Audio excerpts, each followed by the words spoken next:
Billions. Oh no, books are written by people. That's why, unless you check everything, you should not trust anyone.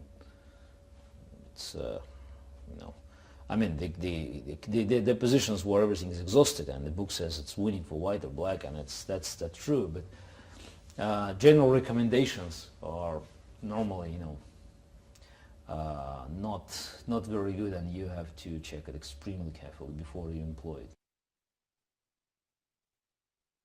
Well, you have to understand it. It's just, before you analyze it yourself, before you feel what is important in this position, I don't think you can make any decisions and you can play the line. It's too dangerous. It was not played for ages, for decades, nearly for a century. It was just out of mainstream, and I was thinking how to avoid the main lines of Ruy Lopez and just what are the other possibilities, and I felt that the old theory was not well developed, and it's my concept always was that everything before 1980 was not properly analyzed, and especially the old openings, they could have a lot of hidden resources, and I looked at some main lines of Scotch opening, and I discovered that black has a bad pawn structure, and it's already, positionally white has some long-term pluses. This is important, positional. White could have an upper hand. The bishop on a6 is cut. I have good pawns, and that was in fact the beginning. And then I just discovered this pawn sacrifice, that you can sacrifice a pawn to feint get to your bishops. It was a very positional approach. Then I looked at another line with bishop c5. I discovered some new moves there.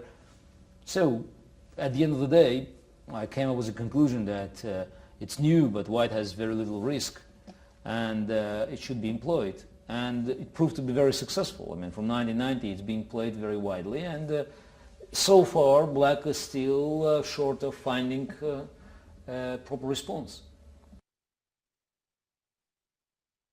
It's along the same lines. I like to study all the openings, and I looked at Evans Gambit, and I decided that there are many lines not properly analyzed, and I had some ideas in other lines of Evans Gambit, but obviously every player goes bishop a7, knight a5. That's typical, just to not to keep the extra pawn, but to give it back and just to have an open position. And I had this bishop e2 idea, and I got this plan with just keeping his king at the center, and I thought it's enough for me to play this. And it was a very nice game, again, badly underestimated. I mean, without making really big mistakes, Anand lost in 25 moves. And I think people should pay more attention to the fact that, the number 2 player in the world was losing so badly in such an opening. But obviously that's Evans Gambit, because the pawn sacrifice is not as sufficient and not as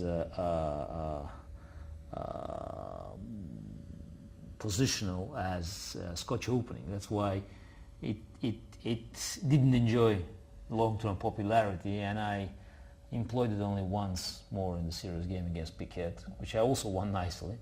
But everybody understands that Evans Gambit it's nice. I mean, I can play it. I don't think white is in danger of losing, but I mean, black can neutralize it quite easily.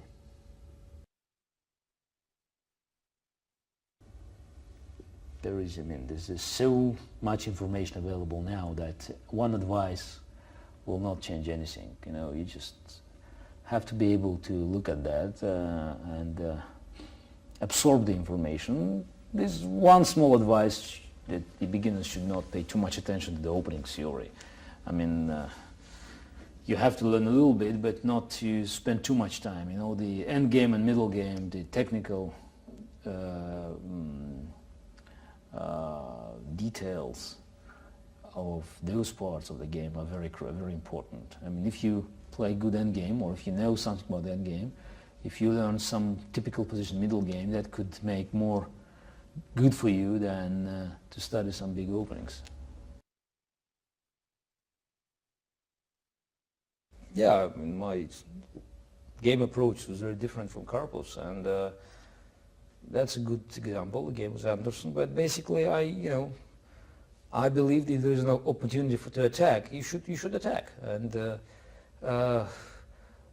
any long-term positional plan could have a serious disadvantage. I mean, it can be refuted by a very energetic approach at early stage. That I always did.